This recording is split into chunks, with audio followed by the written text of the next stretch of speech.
नमस्कार दोस्तों, स्वागत है आपका हमारे official YouTube channel GS by नियसर में। कैसे हैं आप सब? मैं आशा करता हूँ स्वस्थ होंगे, मस्त होंगे और अपनी तैयारी में व्यस्त होंगे। मित्रों, आज का जो ये प्रैक्टिस पेपर है ये कौन सा है? ये प्रैक्टिस पेपर 5 है।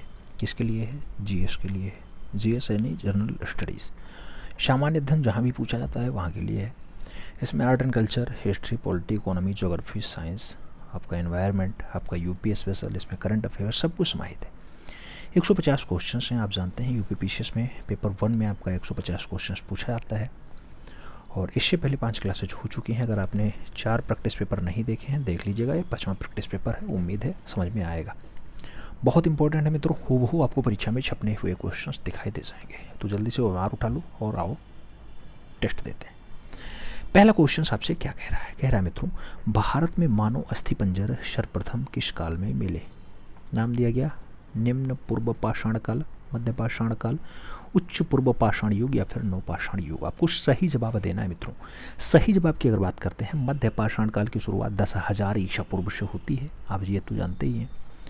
जो मिला है मध्य पाषाण युग में मिला, तो सही जवाब सी के साथ लगाओ। अगले क्वेश्चन पे आएंगे। 2 नंबर क्वेश्चन आपकी स्क्रीन पे ये रहा। बाघौर राजस्थान में मिला है, याद रखना, मध्य पाषाण काल में बाघौर राजस्थान में मिला है। 2 नंबर क्वेश्चन है, निम्नलिखित सैंधव स्थलों में उसकी स्थिति कौन सी सही सुमिलित नहीं है? नहीं में ज़्यादा क्वेश्चन पूछा जाता है, याद रखना। मांडा मुजफ्फरनगर और सनौली बागपत, हुल्लास बागपत या फिर आलमगीरपुर मेरठ। मित्रों, एक ऑप्शन है जो गलत है। जैसे हुल्लास की अगर बात करते हैं, ये सैंधव नगर है, उत्तर प्रदेश के सहारनपुर जिले में है, बागपत में नहीं है। तो हुल्लास का आपका बागपत नहीं होगा, ये सहारनपुर होगा। क्या होगा? सहारनपुर होगा। ठीक है, सही जवाब बी के साथ लगा लो। अगले क्वेश्चन पे आएंगे। 3 नंबर क्वेश्चन आपकी स्क्रीन पे है। पूछा गया अतिथि देवो भव वाक्य किस ग्रंथ से लिया गया? नाम दिया गया बृहदारण्यक उपनिषद से, श्वेतांबर उपनिषद से, तैत्तिरीय उपनिषद से या फिर कंठ उपनिषद से। अतिथि देवो भव की अगर बात होती है मित्रों, यजुर्वेद का उपनिषद है, तैत्तिरीय उपनिषद में आता है। तो यजुर्वेद भी आपको याद रखना होगा, यजुर्वेद भी आपको याद रखना होगा। ठीक है, अगले क्वेश्चन पे आते हैं। 4 नंबर, भादयानीय उपसंप्रदाय का संबंध किस संप्रदाय धर्म से था? नाम दिया गया जैन, शैव, चारवाक और बौद्ध। आपको बताना है भादयानीय उपसंप्रदाय किसका संबंधित है? आपको बताना है, बौद्ध के साथ लगाना है। D is the right answer बनाना है मित्रों। ठीक है, अगले क्वेश्चन पे आना है। 5 नंबर क्वेश्चन आपकी स्क्रीन पे है। कथन से क्वेश्चन पूछ लिया गया। अब आपको कथन और निष्कर्ष से आंसर्स देना होगा। सही कोड की बात करनी है और सही कोड कौन सा है उसी विकल्प को आपको लगाना होगा। मित्रों, बात करें तो भारत में वैष्णव धर्म के प्रमुख संत अलवार कहलाते थे। इनकी संख्या 63 थी। ऐसा तो हमने नहीं सुना। ठीक है, संख्या तो 12 थी। ठीक है, और शैव संतों की संख्या 63 हुआ करती थी। तो शैव 63 थे और वैष्णव धर्म वाले 12 थे। ठीक है, वैष्णव धर्म में 12 संत हुआ करते थे। कवि और संत अलवार कहलाते थे, दक्षिण भारत वाले होते। और केरला का राजा कुलशेखर स्वयं प्रमुख अलवार संतों में से एक था। हाँ, ये थे। और तरुमंगाई एक प्रसिद्ध अलवार संत थे जो संत बनने से पूर्व डाकू भी थे। ऐसा भी सही है। तो सही जवाब क्या हो जाएगा मित्रों? बी और सी हो जाएगा। तो दूसरा और तीसरा केवल सही है। सही जवाब बी के साथ लगा लो। अगले क्वेश्चन पे चलते हैं। 6 नंबर क्वेश्चन आपकी स्क्रीन पे ये रहा। पूछा गया संगम साहित्य में किस शासक के बारे में प्रसिद्धि है और उसने महाभारत युद्ध में भाग लेने वाले सभी योद्धाओं को भोजन करवाया था? नाम दिया गया उदयन जेरल ने करवाया था, नोडिजेन ने करवाया था, शेन गुप्तवान ने करवाया था या फिर पेरियार ने करवाया था। संगम साहित्य में कौन सा शासक ऐसा है जिसने महाभारत युद्ध के भाग लेने वाले सभी योद्धाओं को भोजन करवाया? तो ऐसा कारनामा उदयन जेरल के द्वारा बताया जाता है। ठीक है, ये चेर राज्य वाला है, याद रखना, चेर राज्य वाला। आगे बात करते हैं। 7 नंबर क्वेश्चन आपकी स्क्रीन पे ये रहा। आपसे पूछा गया अशोक के प्रयाग स्तंभ लेख में निम्नलिखित में से किस सम्राट के अभिलेख उत्कीर्ण नहीं है? कौन सा सम्राट ऐसा है जिसके बारे में जानकारी नहीं मिलती है? चंद्रगुप्त मौर्य, समुद्रगुप्त, अशोक और जो है जहांगीर का नाम दिया गया। सही जवाब की अगर बात करते हैं, चंद्रगुप्त मौर्य का यहाँ उल्लेख नहीं हुआ है। ठीक है, चंद्रगुप्त मौर्य का उल्लेख जो है वो प्रयाग स्तंभ में चंद्रगुप्त मौर्य का उल्लेख नहीं है। तो सही जवाब डी के साथ लगा लो। D is the right answers बना लो। अगले क्वेश्चन पे चलेंगे। 8 नंबर क्वेश्चन आपकी स्क्रीन पे ये रहा। आपसे पूछा जा रहा है मित्रों, परीक्षा में सेम क्वेश्चन आपको दिखाई देंगे। 8 नंबर क्वेश्चन कह रहा है दिल्ली सल्तनत के संदर्भ में निम्नलिखित कथनों पर विचार कीजिए। आपसे दिया गया है कौन सा व्यक्ति वर्णन सही दिया गया है, ये आपको बताना है मित्रों। आप देखना तो जो है उसने झेलम के पास मंगोलों को हराया और सिंधु के पार पेशावर राज तक विस्तार कर लिया। कौन सा राजा ऐसा रहा? और इब्न बतूता ने उनके शासनकाल के दौरान भारत का दौरा भी किया था। साथ में इनके दोआब क्षेत्रों में कृषि को बढ़ावा देने के लिए दीन ए अमीर को ही या दीवान ए अमीर को ही जो कृषि विभाग होती है उसकी स्थापना की जाती है। 4 राजा का नाम दिया गया। मोहम्मद बिन तुगलक के काल में ऐसा हुआ है, तो सही जवाब आपको डी के साथ लगाना होगा। इब्न बतूता आप जानते हैं 1333 में भारत आता है, अफगानिस्तान के पहाड़ों से होते हुए आता है। ठीक है, तुगलक वंश पे अपनी प्रकाष्ठा रखता है।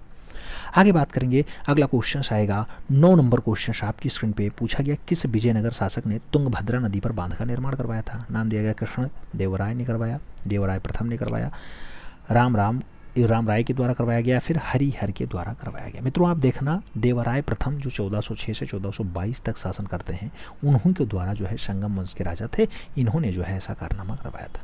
कब है? 1406 से 1422 तक ये शासन करते हैं।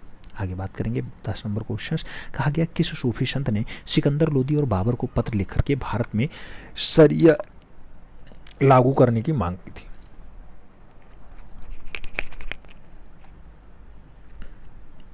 बुरहानुद्दीन गरीब ने किया था ऐसा, अब्दुल कसूद गंगोही ने किया था, शेख सलीम चिश्ती ने किया था, या फिर शेख निजामुद्दीन औलिया ने किया था? कौन सा सूफी संत था जो सिकंदर लोदी और बाबर को पत्र लिखा और भारत में शरिया कानून लगाने की बात की थी? मित्रों याद रखना, ऐसा कारनामा अब्दुल कसूद गंगोही के द्वारा किया गया था। ठीक है, चिश्ती साबरी परंपरा से संत होते हैं ये अब्दुल कसूद गंगोही।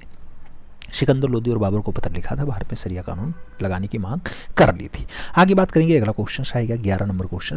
ज़्यादा विस्तार से बात करने की वजह से चेष्टा करनी चाहिए, लेकिन समय का थोड़ा अभाव है इसलिए ऐसा किया जा रहा है। 11 नंबर क्वेश्चन से कहा जा रहा है, कश्मीर में मोहम्मद हुसैन जिन्हें अकबर के दरबार में जरीन कलम के नाम से जाना जाता था, वह एक चित्रकार था, सुलेखक था, एक कवि था या फिर मूर्तिकार था? TGTR का छपा हुआ क्वेश्चन से याद रखना, एक बढ़िया सुलेखक था। कौन था? मोहम्मद हुसैन। मोहम्मद हुसैन, कश्मीर के मोहम्मद हुसैन, जरीन कलम के नाम से। ठीक है, तो सही जवाब सुलेखक लगाना, सही इस तरह राइट आंसर्स बनाना।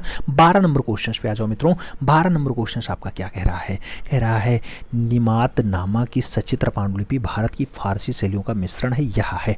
बीरबल की आत्मकथा, गयासुद्दीन खिलजी की समय की पाक कलाओं से संबंधित एक पुस्तक है नियातनामा, अकबर की जीवनी है, फिर सभी मुगल वंशों का अभिलिखित इतिहास है। मित्रों आपको बताना है निमतनामा या फिर नियामतनामा। सही जवाब क्या होगा आपका? गयासुद्दीन खिलजी के समय पाक कला की एक बढ़िया वाली पुस्तक मानी जाती है। ठीक है, तो सही जवाब आपको बी के साथ लगाना होगा। अगले क्वेश्चन पे आएंगे। 13 नंबर क्वेश्चन आपकी स्क्रीन पे ये रहा। 13 नंबर क्वेश्चन आपसे क्या कह रहा है? दीवान मर्फी शीर्षक से कविताएं किसके द्वारा लिखी गई? औरंगजेब, महामनंग, जब्बू निशा या फिर सलीमा बेगम? आपको बताना है दीवाने मर्फी से जब्बू निशा ने कविताएं लिखी हैं। सही जवाब बी के साथ लगाओ। 14 नंबर क्वेश्चन पे आओ। बंगाल में मुक्त व्यापार का फरमान अंग्रेजों ने कब पारित हुआ? नाम दिया गया 1717, 1756, 1757 या फिर 1696। मित्रों बंगाल में मुक्त व्यापार एकदम फ्री कर दिया गया, मुक्त व्यापार कर दिया गया, तो ऐसा 1757 में हुआ था। 1757 में?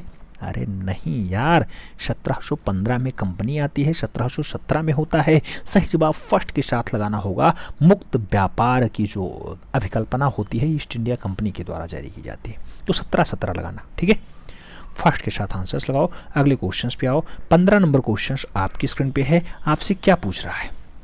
15 नंबर क्वेश्चन कह रहा है 1757 के प्लासी के युद्ध के समय किसने साजिश के फलस्वरूप सिराजुद्दौला का साथ छोड़ करके रॉबर्ट क्लाइव की संधि कर लेता है? मीर कासिम, मीर जाफर, हमीर चंद या फिर जगत सेठ? आपको बताना है। सिराजुद्दौला का साथ छोड़ा, उसने रॉबर्ट क्लाइव से संधि कर ली। ऐसा कारनामा जो है मीर जाफर के द्वारा किया जाता है। 13 जून 1757 को बंगाल के नवाब सिराजुद्दौला और रॉबर्ट क्लाइव के बीच प्लासी का युद्ध हो जाता है। 29 जून 1757 को क्लाइव ने मीर जाफर को बंगाल का नवाब बना दिया। मीर जाफर को किसने? क्लाइव ने नवाब बनाया था। ठीक है, इसका उपहार दिया था। 16 नंबर क्वेश्चन आपकी स्क्रीन पे है। आपसे पूछा गया मित्रों कौन सा मैसूर युद्ध मंगलौर की संधि के साथ समाप्त हुआ? नाम दिया गया प्रथम, तृतीय, द्वितीय, चतुर्थ। कौन सा मैसूर युद्ध? तो द्वितीय मैसूर युद्ध। आपका द्वितीय आंग्ल मैसूर युद्ध का समापन जो है वो लगभग 1784 ईस्वी के आसपास मैंगलोर संधि के साथ कंप्लीट होता है। आगे बात करेंगे। अगला क्वेश्चन आएगा 17 नंबर क्वेश्चन आपकी स्क्रीन पे है। कथन और निष्कर्ष से क्वेश्चन पूछा गया है, आपको बताना है, सही जवाब देना है। मित्रों पूछा गया निम्नलिखित कथनों पर विचार कीजिए और सही कथन की पहचान कीजिए। दिया गया कथन, पूछा गया कौन सा सही है। अस्थाई बंदोबस्त की इस्तमरारी बंदोबस्त जमींदारी व्यवस्था या फिर जागीरदारी व्यवस्था अथवा मालगुजारी व्यवस्था भी कहा जाता है। हाँ बिल्कुल कहा जाता था। मालवाड़ी व्यवस्था का प्रस्ताव सर्वप्रथम हेल्ट मैकेंजी के द्वारा प्रस्तुत किया गया था। हाँ किया गया था। रैयतवाड़ी व्यवस्था भारत में सर्वाधिक क्षेत्रफल पर लागू किया गया था। हाँ किया गया था। तो सही जवाब क्या होगा? First, second and third. सही जवाब डी के साथ लगाओ मित्रों। अगले क्वेश्चन पे आएंगे। 18 नंबर क्वेश्चन आपकी स्क्रीन पे ये रहा। प्रश्न संख्या 18 आपसे कहा गया, निम्नलिखित में से किसने धन निष्कासन के सिद्धांत को अनिष्टों का अनिष्ट कह के पुकारा? नाम दिया गया Firozshah Mehta, K M. Panikkar, Karl Marx और दादा भाई नेहरूजी। क्वेश्चन सेम छपेगा मित्रों। दादा भाई नेहरूजी का नाम याद रखना। D is the right answer बनाना। D is the right answer बनाना। अगले क्वेश्चन पे चलेंगे। 19 नंबर क्वेश्चन आपकी स्क्रीन पे ये रहा। प्रश्न संख्या 19 कह रहा है, गवर्नर जनरल और उनके समय हेतु कार्य में गलत युग्म की पहचान कीजिए। कौन सा काम आपका गलत दिखाई देता है? बीएचयू की स्थापना लॉर्ड हार्डिंग, हाँ बिल्कुल सही जवाब है। बताया गया सीआईडी की स्थापना लॉर्ड कर्जन, हाँ बिल्कुल सही है। आपसे कहा गया अम्ब्रेला अभियान लॉर्ड एलिगन के द्वारा ही स्टार्ट किया गया, लेकिन दिया गया एएमयू की स्थापना लॉर्ड रीडिंग। मित्रों एएमयू की बात होती है, जेम्स फोर्ड का कार्यकाल होता है 1916 से 1921 तक इसका कार्यकाल रहा है। इसी के काल में सर सैयद अहमद खान के द्वारा जो है एएमयू की स्थापना होती है। तो 1916 से 1921 तक राजा कौन रहा? भारत पे शासन किसका रहा? जेम्स फोर्ड का रहा। तो यही आपका गलत हो जाएगा, बाकी सब कुछ सही है। अगले क्वेश्चन पे बढ़ेंगे। 20 नंबर क्वेश्चन आपकी स्क्रीन पे पूछा गया, 1857 विद्रोह के समय पश्चिमी उत्तर प्रदेश में क्रांति का नेतृत्व किसने किया? नाम दिया गया शीश महल ने किया, बेजरबल जाट ने किया, मौलवी अहमदुल्ला ने किया या फिर खान बहादुर ने किया। पश्चिमी उत्तर प्रदेश की बात होती है मित्रों, 1857 की क्रांति की बात होती है। आप जानते हैं शाहमल के द्वारा किया जाता है। शाहमल उत्तर प्रदेश में बागपत जिले के रहने वाले थे। कहाँ के? बागपत जिले के रहने वाले थे। इन्होंने किया था, 84 गांव का मुखिया था, इसके द्वारा काम किया गया था। 21 नंबर क्वेश्चन पे आओ। पूछा जा रहा है मित्रों कि किस मुस्लिम सुधारवादी नेता ने खुद को कृष्ण और ईसा मसीह का अवतार होने का दावा कर दिया? नाम दिया गया मीर कासिम नानोतवी, मिर्जा गुलाम अहमद, राशिद अहमद गंगोही और जो है शिवाली नुमानी। कौन सा मुस्लिम सुधारवादी नेता है जो खुद को कृष्ण और ईसा मसीह का अवतार मान लेता है? मित्रों ऐसा काम मिर्जा गुलाम अहमद के द्वारा किया गया था। मिर्जा गुलाम अहमद 1889 ईस्वी में अहमदिया आंदोलन प्राप्त करते हैं और उसी के दौरान इन्होंने ऐसा दावा कर दिया था। आगे बात करेंगे। 22 नंबर क्वेश्चन आपकी स्क्रीन पे है। पूछा गया रौलेक्ट समिति के सदस्यों में निम्नलिखित में से कौन सा शामिल नहीं था? दिया गया ब्रेसल स्कॉट शामिल नहीं थे, ब्रेन लावर्ड शामिल नहीं थे, कुमार स्वामी शास्त्री शामिल नहीं थे या फिर जमुना लाल दास शामिल नहीं थे। रौलेक्ट समिति के सदस्यों में किसका नाम नहीं था? तो मित्रों जमुना लाल दास का सामान जो है कहीं नहीं दिखाई दिया, जमुना लाल दास का नाम नहीं था। आगे बात करेंगे। अगला क्वेश्चन आएगा 23 नंबर। पूछा गया जनजातीय लोगों के संबंध में सर्वप्रथम आदिवासी शब्द का प्रयोग किसने किया? महात्मा गांधी ने किया, ठक्कर बप्पा ने किया, गादुल्लई ने किया, डॉक्टर भीमराव अंबेडकर ने। आदिवासी शब्द का प्रयोग मित्रों आप जानते हैं आदिवासी शब्द के जन्मदाता या आदिवासियों के जन्मदाता ठक्कर बप्पा होते हैं। ठक्कर बप्पा, ठीक है। तो सही जवाब ठक्कर बप्पा का नाम याद रखना। अमृतलाल विठल दास ठाकर भारत के एक सामाजिक कार्यकर्ता थे। उन्होंने प्रायः ठक्कर बप्पा के नाम से जाना जाता है। आप जानते हैं 1922 में भील सेवा मंडल की स्थापना और 1932 में महात्मा गांधी के द्वारा स्थापित हरिजन सेवक संघ के महासचिव भी यही ठक्कर बप्पा बनाए जाते हैं। आगे बात करेंगे। अगला क्वेश्चन आता है 24 नंबर क्वेश्चन आपकी स्क्रीन पे है। आपसे पूछा गया 24 नंबर क्वेश्चन मित्रों, भारत छोड़ो प्रस्ताव निम्नलिखित में से किसने अनुशंसा की थी? सरदार वल्लभ भाई पटेल ने की, अबुल कलाम आजाद ने की, जेबी कृपलानी ने की या फिर जवाहरलाल नेहरू ने की है? मित्रों आप जानते हैं भारत छोड़ो प्रस्ताव का जो अनुशंसा होती है वो जवाहरलाल नेहरू के द्वारा की जाती है। 14 जुलाई 1942 को कांग्रेस के वर्धा डिवीजन जो गुजरात में होता है वहीं पर भारत छोड़ो प्रस्ताव को किया जाता है मंजूरी। तो सही जवाब आपका जवाहरलाल नेहरू होगा। 25 नंबर क्वेश्चन पे आओ। लॉर्ड माउंटबेटन का वास्तविक नाम क्या था? बेंटन वर्ग था, मिलफोर्ड हेवन था, यार्क एम था या फिर हैवलॉक था? आपको बताना है लॉर्ड माउंटबेटन। मित्रों माउंटबेटन का जो वास्तविक नाम था, पारंपरिक नाम था, वो बेटन वर्ग था। बेटन वर्ग था। तो सही जवाब फर्स्ट के साथ लगा लो, इज द राइट आंसर बना लो, ठीक है। अगले क्वेश्चन पे जॉर्ज पंचम के कहने पे इन्होंने अपना नाम बदला था और माउंटबेटन किया था। अगले क्वेश्चन पे आएंगे। अगला क्वेश्चन 26 नंबर है आपकी स्क्रीन पे है। पूछा गया निम्नलिखित कथनों पर विचार कीजिए और कथन दिया गया आपको सही कथन बताना है। कौन सा सही है, एकदम फिट बैठ रहा है? मित्रों देखना, आर्कियोजाइक महाकल्प की चट्टानों में जीवाश्मों में पूर्णतः अभाव दिखाई देता है। हाँ अभाव है। पृथ्वी पर जीवन की उत्पत्ति इसी महाकल्प से हुई थी? हाँ, हुई थी। इसी महाकल्प के जीवन का पर्दाफाश स्थल भाग पर हुआ था? ऐसा नहीं है, पर्दाफाश तो यहाँ नहीं हुआ था। तो सही जवाब बी और सी, यानी 1 और 2 के साथ लगा लो, बी के साथ आंसर्स बना लो। अगले क्वेश्चंस पे चलेंगे। 27 नंबर क्वेश्चंस आपकी स्क्रीन पे है। फिर से क्वेश्चंस वही पूछा गया, पृथ्वी की आंतरिक संरचना के संबंध में निम्नलिखित कथनों पर विचार कीजिए। उपयुक्त कथन सही है। कौन सा सही है आपको बताना है मित्रों। पृथ्वी का औसतम घनत्व जो है 5.5 घन क्या है, ग्राम घन सेंटीमीटर। हाँ बिल्कुल है। दबाव बढ़ने से इसका घनत्व में वृद्धि होता है? हाँ होता है, ये हमने पढ़ाया है, क्वेश्चन आया है। गहराई बढ़ाने के साथ तापमान में वृद्धि होती है? हाँ होती है। तो सही जवाब 1, 2, 3 हो जाएगा, डी के साथ आंसर्स लगा लो। 4 प्रैक्टिस पेपर इससे पहले आपने किया है, उसमें ये क्वेश्चन पूछा गया। 28 नंबर क्वेश्चन आपकी स्क्रीन पे है। पूछा गया चट्टान की परतों के बीच लावा के गुम्बदाकार जमाव को निम्नलिखित में से क्या कहा जाता है? नाम दिया गया, लैकोलिथ कहते हैं, फैकोलिथ कहते हैं, बैथोलिथ कहते हैं, या फिर लोफोलिथ कहते हैं। चट्टान की परतों के बीच लावा के गुम्बदाकार जमाव को क्या कहा जाता है? तो कहा जाता है लैकोलिथ। लैकोलिथ फर्स्ट के साथ आंसर्स लगाओ। अगले क्वेश्चंस पे आओ। 29 नंबर क्वेश्चन आपकी स्क्रीन पे है।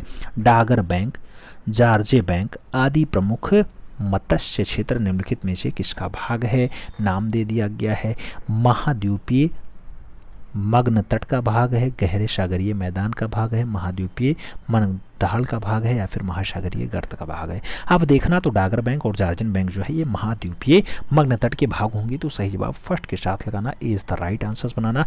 अगले क्वेश्चन पे आओ। 30 नंबर क्वेश्चन आपकी स्क्रीन पे ये रहा। पूछा गया निम्नलिखित कथनों पर विचार कीजिए और सही कथन आपको बताना है। विचार भी करना है, सही कथन आपको बताना है। भूमध्य रेखा पर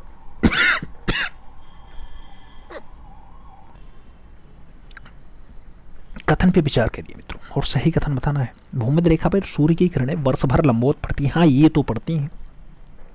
महासागर की सतह पर सर्वाधिक लवणता भूमध्य रेखा पर पाई जाती है? ऐसा है नहीं, हमने तो नहीं सुना। सही जवाब केवल एक के साथ लगाओ, first is the right answer बनाओ। अगले क्वेश्चन पे आते हैं। 31 नंबर क्वेश्चन आपकी स्क्रीन पे। क्षोभ सीमा के संबंध में निम्नलिखित में से कौन सा कथन सत्य नहीं है? 4 ऑप्शन दिया गया, एक गलत होगा। यह क्षोभ मंडल और ओजोन मंडल से अलग करता है? ऐसा तो नहीं है, क्षोभ मंडल और समताप मंडल को अलग करने वाला है। तो ये क्षोभ मंडल और ओजोन मंडल को नहीं अलग करता, यही आपका गलत हो गया, बाकी सही है। यहाँ तापमान लगभग स्थिर होता है, मोटाई 1 से 1.5 किलोमीटर होती है, निचली सतह पर जेट हवाएं चलती हैं। बिल्कुल, तो सही जवाब यही फर्स्ट के साथ लगा लो। अगले क्वेश्चन पे आ जाओ मित्रों। 32 नंबर क्वेश्चन आपकी स्क्रीन पे है। पूछा गया निम्नलिखित पर विचार कीजिए और उपयुक्त में से एशिया और यूराल की सीमाएं बनाते हैं। आपको बताना एशिया और यूराल। एशिया विश्व का सबसे बड़ा वाला महाद्वीप होता है, आप जानते हैं। और पूछा गया आपसे यूराल पर्वत, आपसे पूछा गया कौन सा कैसा? यूराल पर्वत हाँ बनाता है, कैस्पियन सागर बनाता है, लाल सागर नहीं। तो सही बात फर्स्ट साथ लगाओ, ए इज द राइट आंसर बनाओ। अगले क्वेश्चन पे आते हैं मित्रों। अगला क्वेश्चन 33 नंबर है। आपसे पूछा गया निम्नलिखित कथनों पर विचार कीजिए और निम्नलिखित कथनों पर आपको विचार करना है, फिर बताना है सही कथन कौन सा है।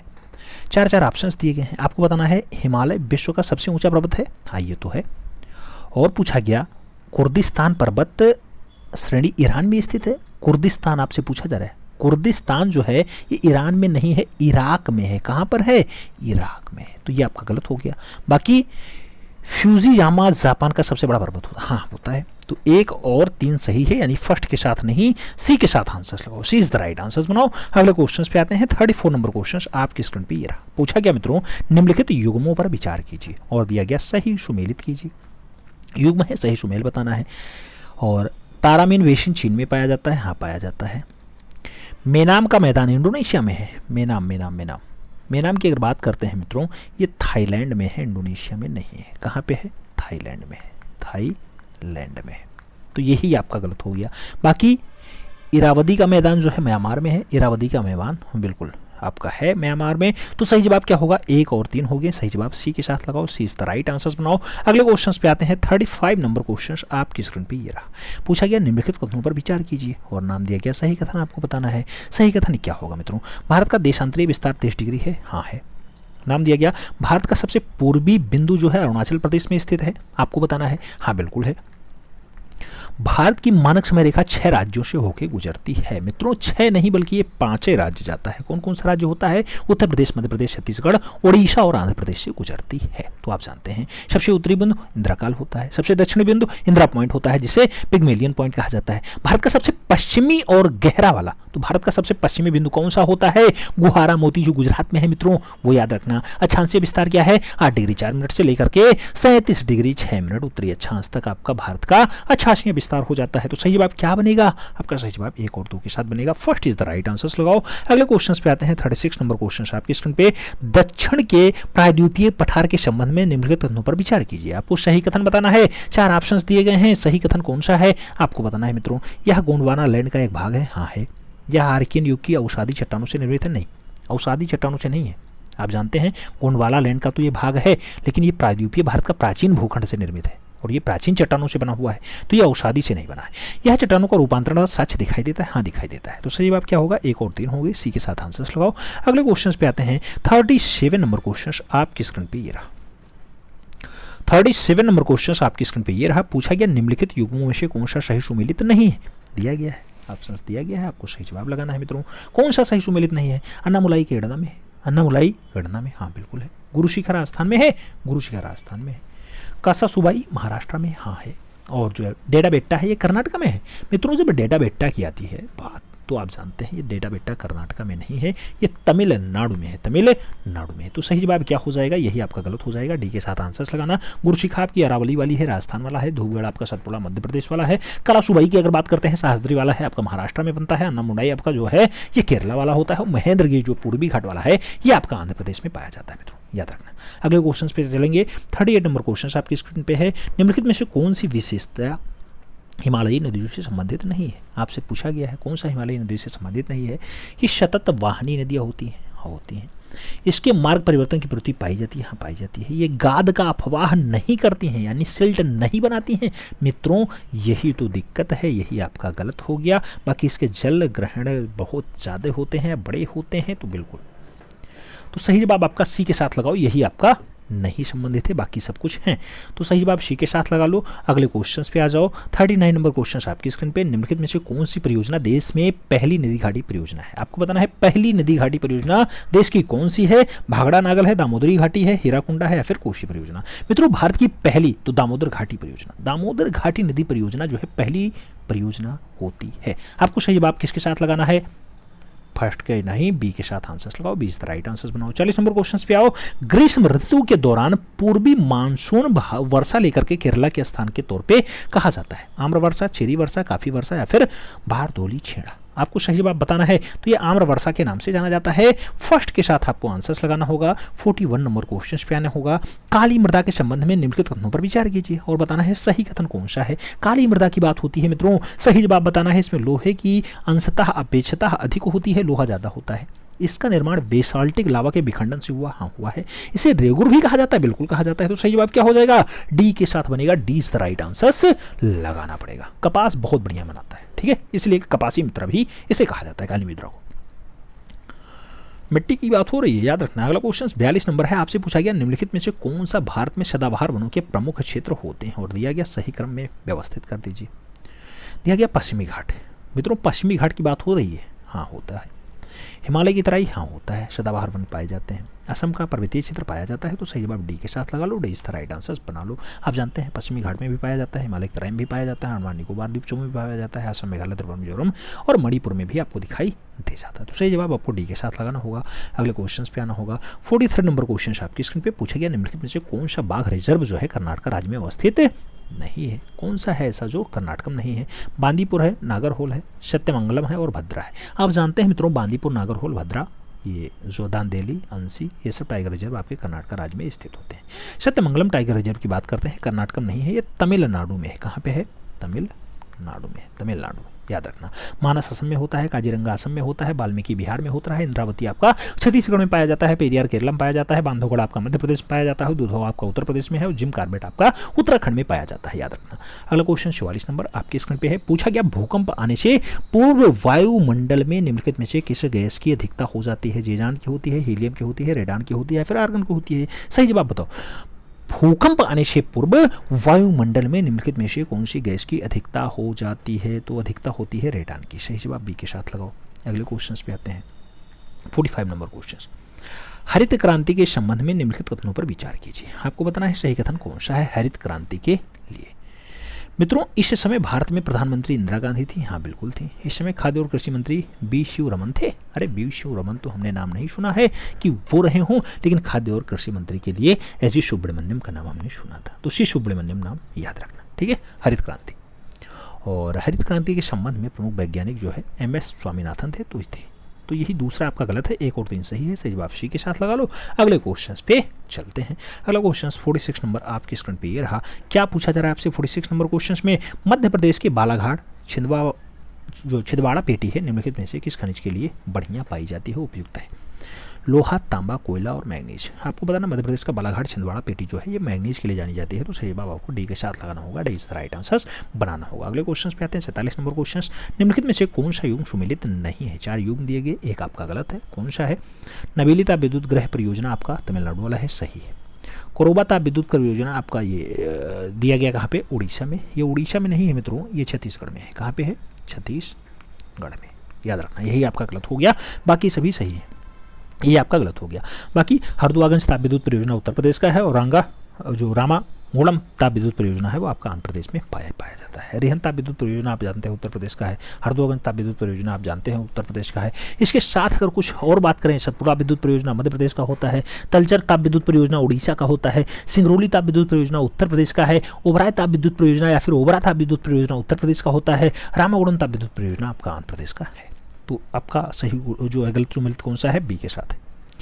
अगले क्वेश्चन पे आ जाओ। अगला क्वेश्चन 48 नंबर है आपकी स्क्रीन पे है। पूछा गया द्वितीय पंचवर्षीय योजना के काल में निम्नलिखित में से कहाँ पर एक लौह इस्पात कारखाने की स्थापना नहीं की गई थी? नाम दिया गया बोकारो, भिलाई, दुर्गापुर और राउरकेला। द्वितीय पंचवर्षीय योजना के थ्रू नहीं किया गया था, तो आप जानते हैं बोकारो वाला नहीं किया गया था मित्रों, बोकारो वाला नहीं किया गया था, ठीक है।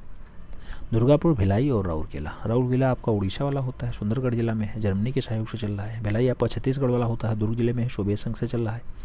दुर्गापुर वाला आपका है पश्चिम बंगाल के वर्धान जिले में, ये ब्रिटेन और यूके की सहायता से बढ़िया रन कर रहा है। तो सही जवाब आपका क्या हो जाएगा? आपका बोकारो हो जाएगा। फर्स्ट साथ आंसर्स लगाओ। अगले क्वेश्चन पे आ जाओ। अगला क्वेश्चन 49 नंबर आपकी स्क्रीन पे है। पूछा गया भारत की जनगणना 2011 के अनुसार निम्नलिखित कथनों पर विचार कर लीजिए और सही कथन का काम बना लीजिए। सही कथन कौन सा है मित्रों? आप जानते हैं जनगणना के बारे में बात हो रही है। जनगणना का स्लोगन हमारी जनगणना हमारा भविष्य था, हाँ बिल्कुल था। यह स्वतंत्रता के बाद 7वीं जनगणना है, बिल्कुल। और पूछा गया जनगणना कार्य है तो भारत की जनगणना आयुक्त डॉक्टर सी चंद्रमौली थे, हाँ बिल्कुल थे। तो सही जवाब आपको डी के साथ लगाना होगा, D is the right answer बनाना होगा। अगले क्वेश्चन पे चलते हैं। 50 नंबर क्वेश्चन आपकी स्क्रीन पे है। पूछा गया आपसे भारत की जनगणना 2011 के अनुसार देश में सर्वाधिक जनसंख्या वृद्धि दर वाला राज्य कौन सा है? यमन है, लांगले है, करंग कुरमे है या फिर किफारे है? आपको बताना है सबसे ज़्यादा जनसंख्या वृद्धि दर वाला जिला बताना है। कौन सा जिला है मैक्सिमम जनसंख्या वृद्धि दर? करंग कुरमे की बात होती है। करंग कुरमे कहाँ पे है? अरुणाचल प्रदेश में। अरुणाचल प्रदेश, ठीक है। 111.01% रहा है। आगे बात करें, अगला क्वेश्चन आता है 51 नंबर। भारतीय संविधान में राष्ट्रपति के चुनाव की प्रक्रिया किस देश के संविधान से ली गई? संयुक्त राज्य अमेरिका, आयरलैंड, ब्रिटेन और यूएसएसआर का नाम दिया गया। आप जानते हैं राष्ट्रपति का चुनाव कहाँ से लिया गया? तो ये आयरलैंड के संविधान से लिया गया। सही जवाब आयरलैंड के साथ लगा लो, सी इज द राइट आंसर्स बना लो। अगले क्वेश्चन पे आते हैं। 52 नंबर क्वेश्चन आपकी स्क्रीन पर दिखाई दे रहा है। पूछा गया निम्नलिखित कथनों पर विचार कीजिए और दिया गया सही कथन या फिट कीजिए। कौन सा सही कथन है? नाम दिया गया 9 दिसंबर 1946 को होने वाली संविधान सभा की पहली बैठक में मुस्लिम लीग भाग लिया था? नहीं। संविधान सभा का गठन वयस्क मताधिकार के आधार पर किया गया था? नहीं। तो सही जवाब क्या होगा मित्रों? पहली बैठक मुस्लिम लीग के बहिष्कार के द्वारा होती है। तो पहले गलत हो जाता है, दूसरा भी गलत है, तो सही जवाब आपका डी के साथ बनेगा, ना 1 ना 2। अगला क्वेश्चन आपकी स्क्रीन पे है। 53 नंबर क्वेश्चन कह रहा है संविधान सभा में उद्देश्य प्रस्ताव किसके द्वारा प्रस्तुत किया गया था? नाम दिया गया बी.आर. अम्बेडकर, राजेंद्र प्रसाद, पंडित जवाहरलाल नेहरू या फिर सर बी.एन. राव। आपको बताना है उद्देश्य प्रस्ताव। मित्रों उद्देश्य प्रस्ताव की जैसे बात होती है 13 दिसंबर 1946 का दिन याद होना चाहिए, जवाहरलाल नेहरू का नाम याद होना चाहिए। सही जवाब बी के साथ लगा लो। अगले क्वेश्चन पे आ जाओ। 54 नंबर क्वेश्चन कथन और कारण का क्वेश्चन है। खूब जटिल क्वेश्चन से माना जाता है मित्रों, अक्सर लोगों का गलत होता है। कथन और कारण में अक्सर लोगों का गलत हो जाता है। आपको सही जवाब देना है। सही जवाब क्या होगा? बात का राष्ट्रपति अप्रत्यक्ष निर्वाचन से निर्वाचित होता है, बिल्कुल। राष्ट्रपति के चुनाव के लिए एक निर्वाचन मंडली की व्यवस्था होती है जो संसद के दोनों सदनों और राज्यों की विधान सभाओं के निर्वाचित सदस्यों से मिलाकर के बनता है, बिल्कुल। ए और आर दोनों सही हैं, आर ए की सही व्याख्या भी कर रहा है। तो सही जवाब फर्स्ट के साथ लगा लो मित्रों। अगले क्वेश्चन पे आ जाएंगे। अनुच्छेद 55(3) राष्ट्रपति का निर्वाचन बताता है, ठीक है, 55 का 3। अगले क्वेश्चन पे आते हैं। 55 नंबर क्वेश्चन आपकी स्क्रीन पे है। आपसे पूछ लिया गया कि निम्नलिखित में से कौन सा सही सुमेलित नहीं है, पूछा गया, क्रम लगाने को कह दिया गया, आपको बताना है कौन सा सुमेलित नहीं। पंचायत भाग 9 में है, हाँ है। सरकारी समितियां भाग नोखा में है, हाँ है। नगर पालिका नोखा में है, बिल्कुल है। अधिकरण की बात कर रहा है, भाग 10 की बात कर रहा है। मित्रों अधिकरण जो है ये आपके भाग 10 में नहीं होता है। अधिकरण की व्यवस्था जो है संविधान के भाग 14 में की गई है। 14 के का में किया गया है, तो ये आपका 10 नहीं होगा, 14 होगा। यही आपका गलत हो गया। डी के साथ आंसर्स लगा लो। अगले क्वेश्चन पे आ जाओ। 56 नंबर क्वेश्चन आपकी स्क्रीन पे रहा। पूछा गया निम्नलिखित में से किस लोकसभा का कार्यकाल 6 वर्ष का था। नाम दिया गया 4वीं, 7वीं, 5वीं और 9वीं। कौन सा लोकसभा का कार्यकाल 6 वर्ष का हुआ था। 9वीं लोकसभा का कार्यकाल आपका जो है बढ़ गया था। 9वीं, अरे 9वीं तो नहीं होगा यार, हमें लग रहा है 71 से 77 वाला होगा, यानी 5वीं होगा। ठीक है, 5वीं होगा, 9वीं नहीं लगा। सही जवाब 5वीं के साथ लगो, 5वीं के साथ। ठीक है, 5वीं लोकसभा का कार्यकाल आपका कितने 6 वर्ष का था। 15 मार्च 1971 का शायद डेट होता है। 71 से 77 तक चलता है, वही 6 साल हो जाता है। ठीक है, प्रधानमंत्री इंदिरा गांधी थी। अगले क्वेश्चन पे चलते हैं। अगला क्वेश्चन 57 नंबर आपकी स्क्रीन पर रहा। 57 नंबर क्वेश्चन क्या कह रहा है। भारत में अविश्वास प्रस्ताव के संदर्भ में निम्नलिखित कथनों पर विचार कीजिए। आपको बताना है उपयुक्त कथन में कौन सा सही है, कौन सा बढ़िया है। मित्रों भारतीय संविधान में कहीं भी अविश्वास प्रस्ताव का उल्लेख नहीं किया गया, बिल्कुल नहीं किया गया। अविश्वास प्रस्ताव केवल लोकसभा में ही पुनर्स्थापित किया जा सकता है, बिल्कुल।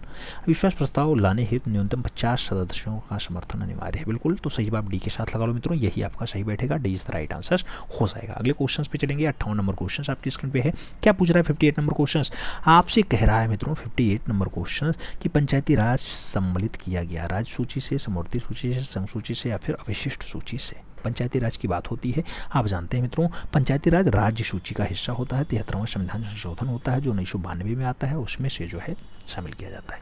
ठीक है, तो राज्य सूची का विषय होता है। आगे बात करें। अगला क्वेश्चन 59 नंबर आपकी स्क्रीन पे है। सूची 1, सूची 2 बढ़िया कोड दिया गया, आपको मिलान कर लेना है, आपको मिलान कर लेना है, फिर आपको बता देना है सही जवाब क्या होगा।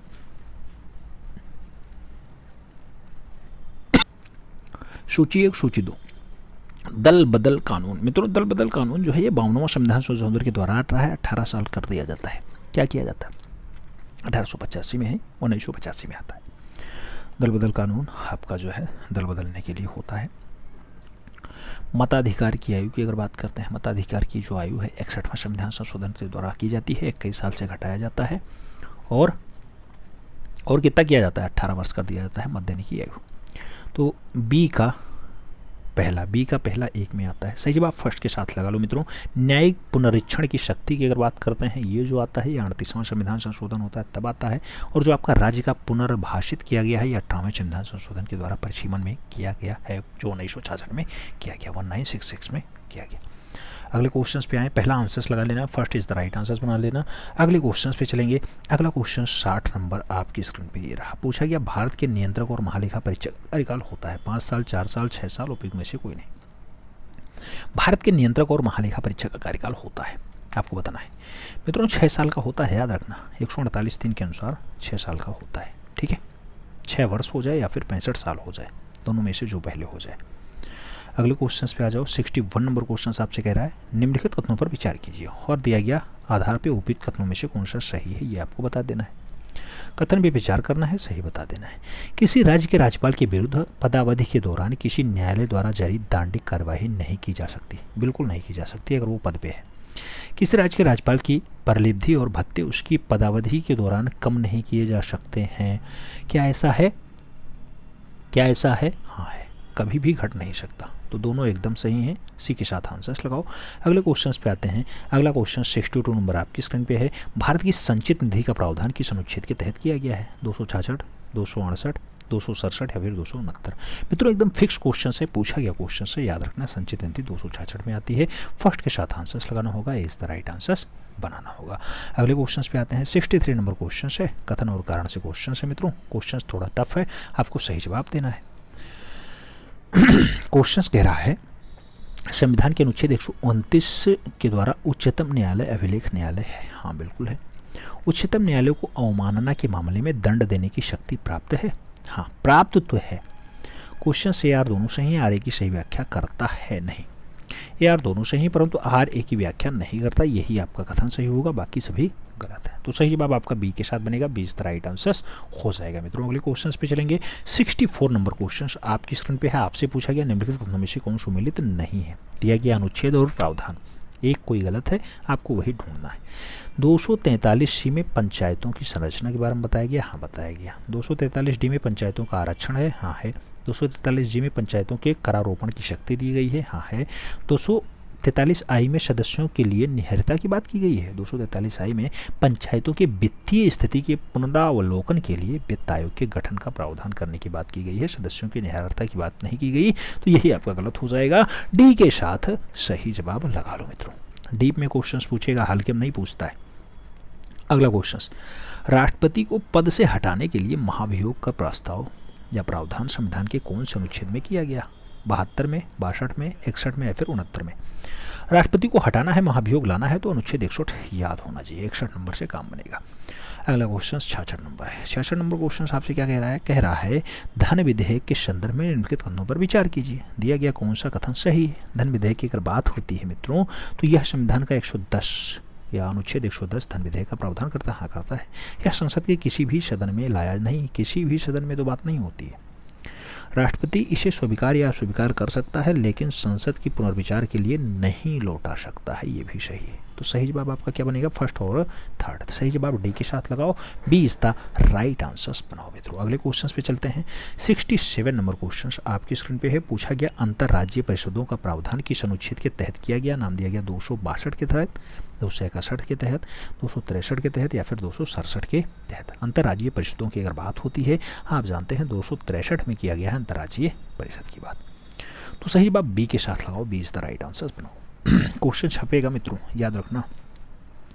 अगला क्वेश्चन 68 नंबर है। आपसे पूछा गया मूल अधिकारों के संबंध में निम्नलिखित कथनों पर विचार कीजिए। आपको बताना है कौन सा कथन सही है। मूल अधिकार की जब बात होती है मित्रों, तो याद रखना, यह न्यायालय में चुनौती दी जा सकती है, हाँ दी जा सकती है, न्यायालय में चुनौती दी जा सकती है।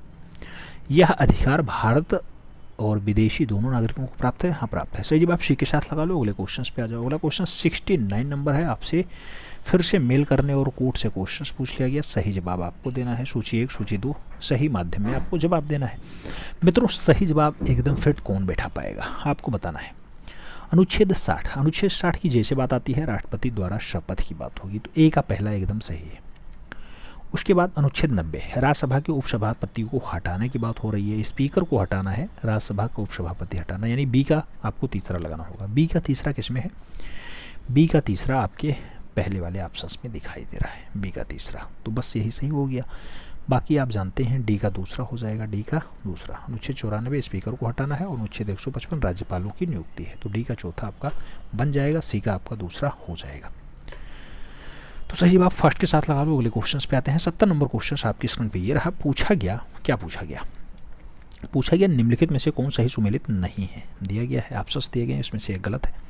दूसरी अनुसूची संवैधानिक प्राधिकारों और वेतनों की बात होती है। तीसरी अनुसूची शपथ और प्रारूपों की बात होती है, हाँ सही है। 7वीं अनुसूची विधायी शक्तियों का वितरण होता है, हाँ सही है।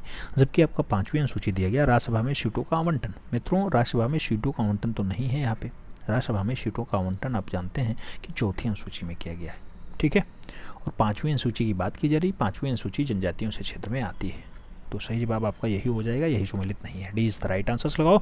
71 नंबर क्वेश्चन पे आओ। पूछा गया आपसे हाल ही में मुख्यमंत्री योगी आदित्यनाथ ने किस शहर में एशिया की पहली पैथोजेन यानी पैथोजेन रिडक्शन मशीन का लोकार्पण किया। लखनऊ में, गोरखपुर में, प्रयागराज में या फिर बनारस में। कहाँ पे योगी आदित्यनाथ ने ऐसा कारनामा किया है, आप जानते हैं मित्रों राजधानी में होगा। सही जवाब लखनऊ के साथ बनेगा। प्लाज्मा और प्लेटलेट्स अगर किसी प्रकार का संक्रमण है तो वो प्रत्येक अवस्था में इस मशीन की सहायता से समाप्त किया जा सकता है। सही जवाब फर्स्ट साथ लगाओ। अगले क्वेश्चन पे आते हैं। अगला क्वेश्चन 72 नंबर आपकी स्क्रीन पे ये रहा। पूछा गया आपसे अप्रैल 2023 में आयोजित होने वाले खेलो इंडिया नेशनल यूनिवर्सिटी गेम का आयोजन निम्नलिखित में से किस शहर में आयोजित नहीं होगा। दिया गया लखनऊ, गोरखपुर, बनारस और प्रयागराज। कौन सा शहर है जहाँ नहीं होगा, प्रयागराज में नहीं होगा। डी के साथ आंसर्स लगाओ, ठीक है। अगले क्वेश्चन पे आते हैं। 73 नंबर पूछा गया भारत का 53वां और उत्तर प्रदेश का चौथा टाइगर रिजर्व बना। दुधवा, पीलीभीत, आमनगढ़ या फिर उत्तर में से कोई नहीं। क्या है, चौथा कौन सा है। रानीपुर टाइगर रिजर्व 53वां टाइगर रिजर्व बना है, उत्तर प्रदेश का चौथा है रानीपुर, ठीक है। तो रानीपुर ही आपका डी के साथ बनेगा। रानीपुर का नाम ही नहीं दिया गया तो रानीपुर आप याद रखना, ठीक है, रानीपुर। आगे बात करेंगे। अगला क्वेश्चन आता है, अगला क्वेश्चन 74 नंबर आपसे कह रहा है, सितंबर 2022 में उत्तर प्रदेश मंत्रिमंडल ने राज्य योजना आयोग का पुनर्गठन किया और राज्य योजना आयोग को पुनर्गठित करने के बाद किस नाम से जाना जाएगा? राज्य नीति आयोग, राज्य सूचना आयोग, स्टेट इंफॉर्मेशन सेंटर या फिर राज्य परिवर्तन आयोग? क्या नाम दिया गया? क्या नाम दिया गया मित्रों? तो राज्य परिवर्तन आयोग इसका नाम दिया गया। डी के साथ आंसर्स लगाओ। समाज कल्याण के मंत्री हों, कृषि मंत्री हों, वित्त मंत्री हों और उप मुख्यमंत्री रहेंगे। ठीक है, अन्य मंत्री इस आयोग के सदस्य भी होंगे। कुछ अन्य मंत्री का भी प्रावधान इसमें कर लिया गया है। आगे बात करेंगे। 75 नंबर क्वेश्चन आपके स्क्रीन पे है।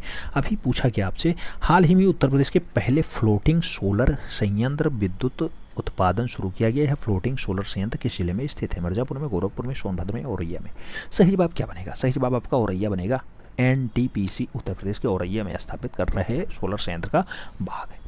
सही जवाब डी के साथ लगाओ। ले क्वेश्चन पे आओ। 76 नंबर क्वेश्चन आपकी स्क्रीन पे है। आपसे पूछा गया मित्रों, निम्नलिखित कथनों पर विचार कीजिए, सही कथन कौन सा है? सही जवाब आपको बताना है। एक लंबी अवधि में समुद्र के पीएच मान में कमी के सागर महासागरीय अम्लीकरण हो जाता है। हाँ, हो जाता है मित्रों। और कहा गया, वायुमंडल से CO2 के अवशोषण के कारण समुद्र का पीएच मान में कमी आ जाती है। हाँ, आ जाती है। कथन एक और कारण दोनों गलत है। नहीं, कथन और कारण दोनों सही। हाँ, सही है, दोनों सही है मित्रों। सही जवाब बी के साथ लगा लो। अगले क्वेश्चन पे आ जाओ। अगला क्वेश्चन 77 नंबर आपकी स्क्रीन पे ये रहा। 77 नंबर क्वेश्चन कह रहा है, निम्नलिखित में से कौन सा सही सुमेलित नहीं है? आपसे पूछ लिया गया, 4 नाम दिया गया, इसमें से सही सुमेलित एक नहीं है। कौन सा नहीं है? मानव पर्यावरण पर संयुक्त राष्ट्र सम्मेलन 1976 में हुआ था। मित्रों, संयुक्त राष्ट्र सम्मेलन जिसे स्टॉकहोम में किया गया था, ये 1972 में हुआ था। 1972 में हुआ था। ठीक है, तो यही आपका गलत है, बाकी सब सही है। पर्यावरण विकास संयुक्त राष्ट्र सम्मेलन 92 में हुआ था। वियना कन्वेंशन 85 में हुआ था। मॉन्ट्रियल प्रोटोकॉल आपका 1987 में हुआ था। बाकी सब सही है, यही आपका गलत है, यही आप सही सुमेलित कर लीजिए। First is the right answers बना लीजिए। अगले क्वेश्चन पे आते हैं। 78 नंबर क्वेश्चन आपकी स्क्रीन पे है। आपसे पूछा गया मित्रों, क्या पूछा गया? पूछा गया मिशन इनोवेशन। मिशन इनोवेशन के संबंध में क्या सत्य है, क्या असत्य? 4 नाम दिए गए, इसमें से असत्य बताना है। यह स्वच्छ ऊर्जा को वाहनीय, आकर्षक और सुलभ बनाने के लिए वैश्विक पहल है। हाँ है। इस मिशन का प्रारंभ पेरिस समझौता 2015 के साथ हुआ था। हाँ, हुआ था। भारत इसका सदस्य नहीं है दिया गया है, जबकि भारत इसका सदस्य है। ठीक है, तो यही आपका गलत हो जाएगा। 22 देश टोटल शामिल होते हैं इसमें, 22 देश। मिशन इनोवेशन का संस्थापक सदस्य भारत है, तो यही आपका गलत हो जाएगा, बाकी सही है। इस मिशन के अंतर्गत अनुसंधान, विकास और प्रदर्शन में निवेश और कार्यवाही को बढ़ावा देने का लक्ष्य निर्धारित किया गया है। तो आउट सब कुछ सही है, बस ये आपका गलत हो जाएगा क्योंकि भारत इसका सदस्य नहीं है दिया गया है, जबकि भारत इसका संस्थापक सदस्यों में शुमार है। अगला क्वेश्चन 79 नंबर, हाल ही में एक जन आंदोलन के रूप में प्रारंभ किया गया मिशन लाइफ। मिशन लाइफ किससे संबंधित है? पश्चिमी घाट से है, सिंगल यूज प्लास्टिक उन्मूलन से है, ओजोन संरक्षण से है, फिर पर्यावरण संरक्षण से है। आपको सही जवाब देना है। क्या सही जवाब बन रहा है मित्रों? पर्यावरण संरक्षण से। तो मिशन लाइफ क्या है? पर्यावरण संरक्षण से जुड़ा हुआ एक अभियान है। अगले क्वेश्चन पे आते हैं। 80 नंबर क्वेश्चन आपकी स्क्रीन पे है। पूछा गया आपसे, कार्बन बॉर्डर टैक्स के संबंध में निम्नलिखित में से कौन सा कथन असत्य है? 4 ऑप्शन दिए गए, एक कथन असत्य है, आपको वही बताना है। यह एक प्रकार का कार्बन उत्सर्जन कर है। हाँ, यह जलवायु संबंधी कम ठोस नीतियों वाले देशों से आयातित और वस्तुओं पर आरोपित किया जाता है। हाँ, बिल्कुल किया जाता है। इसका उद्देश्य आयातित और घरेलू उत्पाद के मध्य समान प्रतिस्पर्धा सुनिश्चित करना है। हाँ है। भारत कार्बन बॉर्डर टैक्स को समर्थन देने वाला देश में शामिल नहीं है। भारत कार्बन बॉर्डर टैक्स को समर्थन देने वाला शामिल नहीं है। अरे मित्रों, शामिल है, तो सही जवाब डी के साथ बना लो, यही दिक्कत है, बाकी सब कुछ सही है। अगले क्वेश्चन पे आते हैं। 81 नंबर क्वेश्चन आपकी स्क्रीन पे है। कोड से क्वेश्चन है, खूब बढ़िया क्वेश्चन है, बढ़िया क्वेश्चन तो बढ़िया आंसर्स भी आपको देना होगा। 81 नंबर क्वेश्चन आपसे क्या कह रहा है? कह रहा है मित्रों, जैव विविधता कन्वेंशन। आपको सही जवाब लगाना है। सही जवाब क्या होगा? जैव विविधता कन्वेंशन की अगर बात होती है 1992 का आपको सन याद होना चाहिए। 1992 का सन आपको याद होना चाहिए। स्टॉकहोम कन्वेंशन की अगर बात करते हैं, ये 2001 में हुआ था। स्टॉकहोम कन्वेंशन आपको 2001 में हुआ था। डी का दूसरा होना चाहिए, ए का तीसरा होना चाहिए। डी का दूसरा केवल और केवल एक ही ऑप्शन में है। सही जवाब आपका सी के साथ हो जाएगा। बाकी आप जानते ही हैं।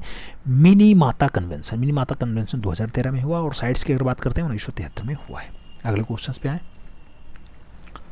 82 नंबर क्वेश्चन आपकी स्क्रीन पे है। 82 नंबर क्वेश्चन क्या कह रहा है? कार्बन ट्रेड व्यवस्था का सर्वप्रथम विचार किस समझौते में दिया गया था? पृथ्वी सम्मेलन में, टोक्यो प्रोटोकॉल में, जैव विविधता कन्वेंशन में या फिर पेरिस समझौते में। कार्बन ट्रेडिंग व्यवस्था का पहला विचार कौन से समझौते में दिया गया? तो वो दिया गया क्योटो प्रोटोकॉल में। तो सही जवाब सी के साथ लगाओ मित्रों। अगले क्वेश्चन पे आते हैं। 83 नंबर क्वेश्चन आपकी स्क्रीन पे है। आपसे पूछा जा रहा है वैश्विक जलवायु स्थिति रिपोर्ट प्रत्येक वर्ष कौन जारी करता है? 4 नाम दिए गए, इसमें से एक जारी करता है। कौन जारी करता है, बस यही आपको बताना है। संयुक्त राष्ट्र पर्यावरण कार्यक्रम के द्वारा? नहीं। क्या जलवायु परिवर्तन और अंतर सरकारी पैनल के द्वारा? नहीं। जलवायु परिवर्तन और संयुक्त राष्ट्र फ्रेमवर्क कन्वेंशन के द्वारा? नहीं। विश्व मौसम विज्ञान संगठन के द्वारा जो है वैश्विक जलवायु रिपोर्ट सूचकांक जारी होता है, यानी रिपोर्ट जारी होती है। सही जवाब डी के साथ लगाओ मित्रों। अगले क्वेश्चन पे बात करेंगे। अगला क्वेश्चन 84 नंबर है। आपसे पूछ रहा है, क्या पूछ रहा है? कह रहा है निम्नलिखित में से किस प्रकार की पारस्परिक क्रियाओं में सभी प्रजातियों का नकारात्मक प्रभाव पड़ता है? नाम दिया गया प्रभक्षण में, प्रतिस्थापन में, सहभोजता में या फिर सहोपकारिता में। आपको बताना है प्रजातियों पर नकारात्मक प्रभाव पड़ता है। नकारात्मक प्रभाव प्रतिस्पर्धा में पड़ता है। सही जवाब सी के साथ लगाओ। अगले क्वेश्चन पे आते हैं। 85 नंबर क्वेश्चन आपकी स्क्रीन पे ये रहा। पूछा गया लावण युक्त पर्यावरण के प्रति अनुकूल पौधों को क्या कहा जाता है? नाम दिया गया हाइड्रोफाइट कहा जाता है, हेलियोफाइट कहा जाता है, सेटोफाइट कहा जाता है या फिर हेलोफाइट कहा जाता है। लावण युक्त पर्यावरण के प्रति अनुकूल पौधों को क्या कहते हैं? अनुकूल पौधों को हम लोग हेलोफाइट के नाम से जानते हैं। D is the right answer बनाना होगा। अगले क्वेश्चन पे आते हैं। 86 नंबर क्वेश्चन आपकी स्क्रीन पे है। आपसे पूछा गया कथन और कारण के रूप में कौन सा जैवमंडल के घटक में शामिल है? जैवमंडल के घटक में कौन कौन आता है? उत्पादक आते हैं, अपघटक आते हैं, जो अजैविक पदार्थ हैं वो भी आते हैं, उपभोक्ता भी आते हैं। तो सही जवाब डी के साथ लगा लो मित्रों। D is the right answer बना लो। अगले क्वेश्चन पर चलेंगे। अगला क्वेश्चन 87 नंबर आपकी स्क्रीन पे रहा। 87 नंबर क्वेश्चन आपसे क्या पूछ रहा है? 87 नंबर क्वेश्चन कह रहा है मित्रों कि निकेत शब्द का प्रयोग किसके द्वारा किया गया? एजी ट्रांसले ने किया, जोसेफ ग्रेनले ने किया, अर्नेस्ट हैंकेल ने किया या फिर ए नोट्स के द्वारा किया जाता है। निकेत की बात होती है। ये शब्द 1917 में जोसेफ ग्रेनले के द्वारा जो है किया गया प्रयोग। तो सही जवाब सी के साथ लगाओ। अगले क्वेश्चन पे आते हैं। 88 नंबर क्वेश्चन आपकी स्क्रीन पे ये रहा। क्या पूछा गया? पूछा गया क्रिस्टोन प्रजापति के संबंध में या क्रिस्टोन प्रजातियों के संबंध में निम्नलिखित कथनों पर विचार कीजिए। दिया गया कौन सा कथन असत्य है? कौन सा कथन असत्य है? क्वेश्चंस को डीप में पढ़ना तभी समझ में आएगा। पूछा गया ये समुदाय का नियंत्रक प्रजाति होता नहीं। समुदाय में अन्य प्रजातियों के संरक्षण में इन्हें संरक्षित किया जाना अनिवार्य नहीं है। तो बिल्कुल नहीं है, बिल्कुल सही जवाब। ये विलुप्त प्रजातियां होती हैं, आप जानते हैं। तो सही जवाब केवल और केवल 2 के साथ लगाओ। B is the right answer बनाओ। असत्य कथन यही आपका गलत हो जाएगा, बाकी सब कुछ फिट है। अगला क्वेश्चन 89 नंबर है। आपसे पूछा गया मित्रों परितंत्र के संबंध में कौन सा कथन सही नहीं है?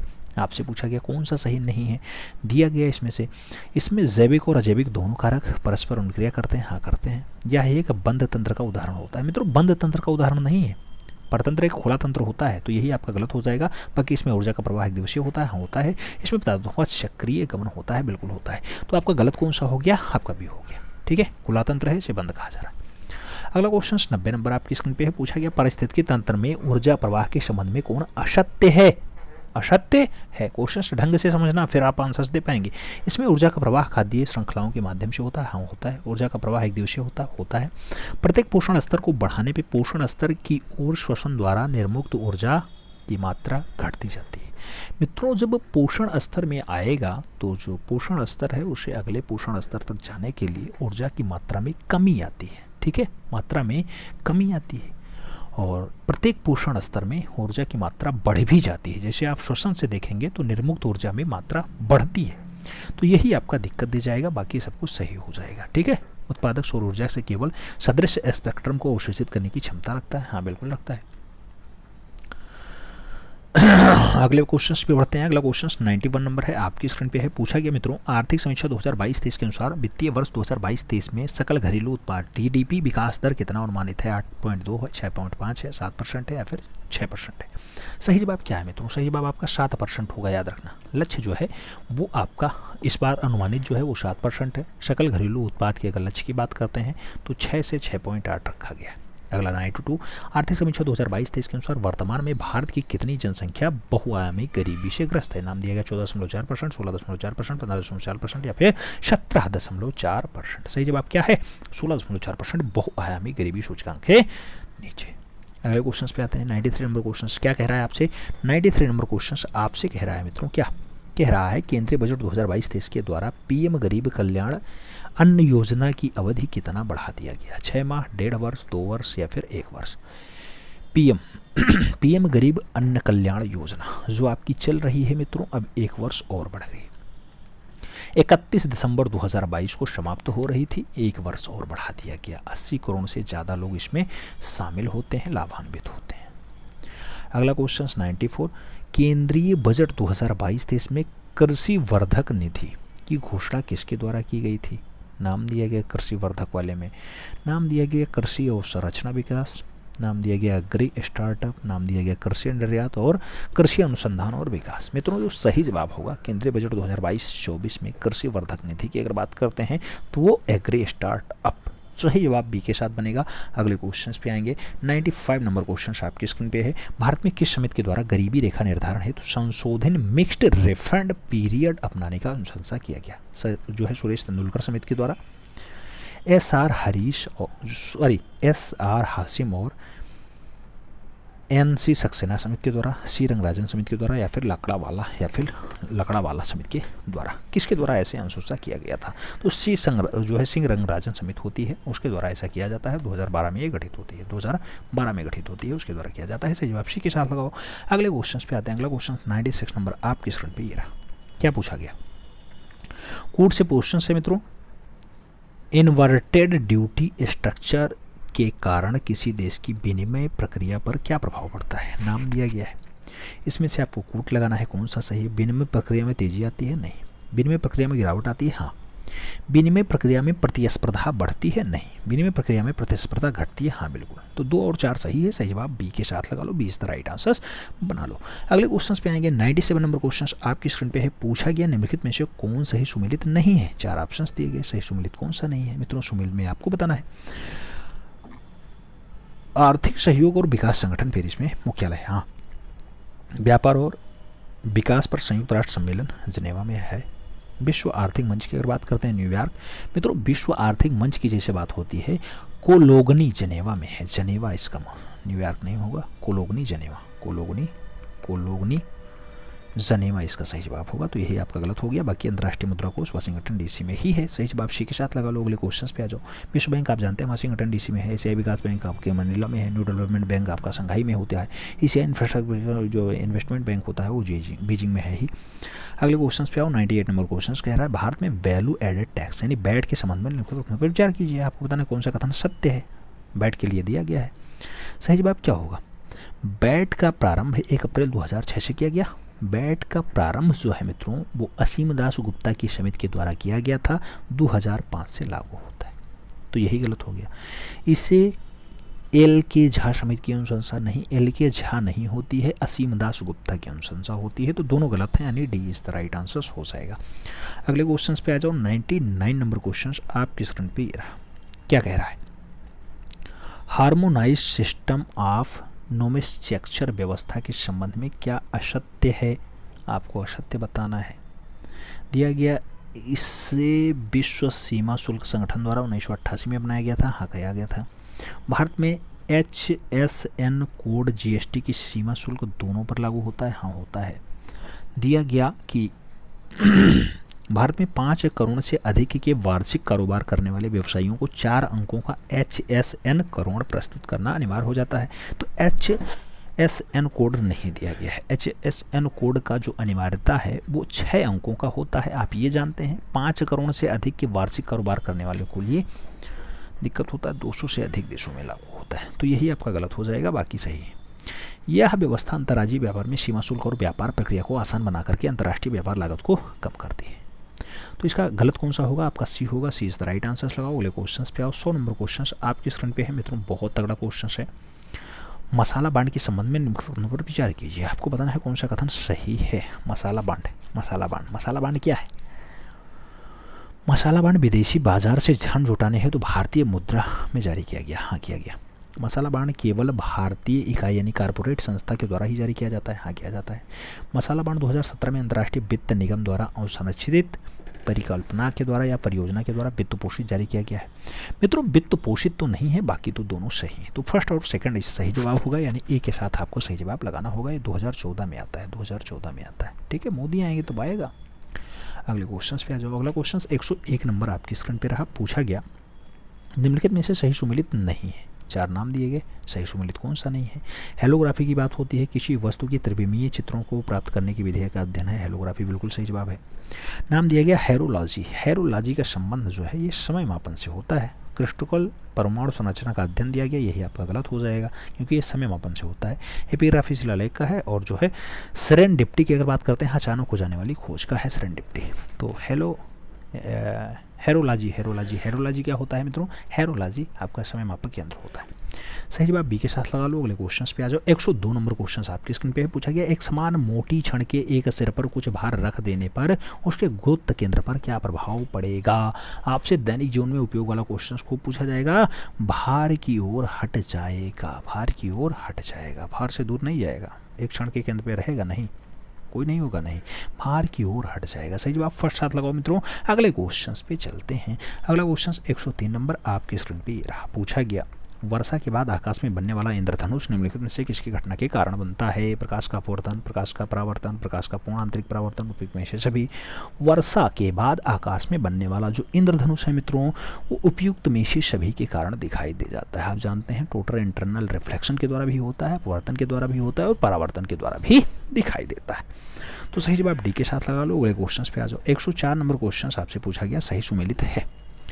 उपयुक्त में से कौन सा सही सुमेलित है। आप देखना, सोडियम का ट्रोना अयस्क होता है, सोडियम का अयस्क ट्रोनी है। सोडियम के अन्य अयस्कों की बात करते हैं, चिली साल्ट पीटर होता है, क्रायोलाइट बोरेक्स होता है, सोडा एस होता है, ये सब सोडियम के हैं।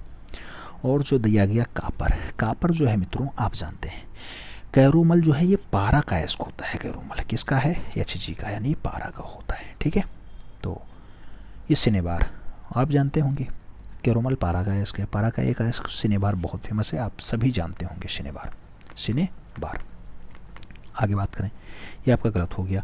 एल्यूमिनियम की अगर बात करते हैं मित्रों, एल्यूमिनियम का अयस्क बॉक्साइड है, कोरेनडम है, क्रायोलाइट है। तो यहाँ कैसीटेराइड दिया गया। कैसीटेराइड जो है ये टिन का अयस्क होता है। किसका होता है, ये टिन का होता है।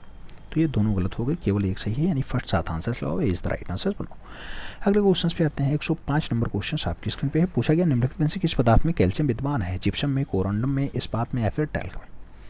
कहाँ पे आपको कैल्शियम दिखाई दे रहा है। कैल्शियम मित्रों आपको जिप्सम में दिखाई दे रहा है। जिप्सम एक खनिज पदार्थ है जिसमें सूक्ष्म कैल्शियम और गंधक प्रचुर मात्रा में पाया जाता है। तो सही बात फर्स्ट साथ लगाओ। अगले क्वेश्चन पे आओ। 106 नंबर क्वेश्चन आपके स्क्रीन पे है। पूछा गया आपसे वनस्पतिक तेलों की संतृप्त वसाओं में परिवर्तित करने के लिए किस गैस का प्रयोग किया जाता है। नाम दिया गया नाइट्रोजन का, हाइड्रोजन का, हीलियम का, या फिर ऑक्सीजन का। संतृप्त वसाओं में परिवर्तन करने के लिए कौन सा गैस। तो मित्रों सही जवाब हाइड्रोजन गैस। सही जवाब hydrogen gas, C is the right answer बनेगा।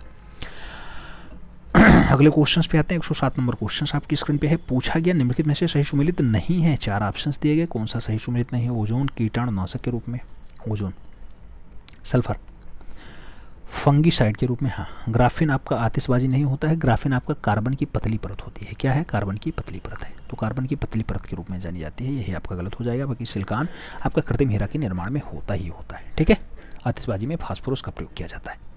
अगले क्वेश्चन पे चले। अगला क्वेश्चन आपसे पूछा गया 108 नंबर आपसे पूछा गया मित्रों क्या है।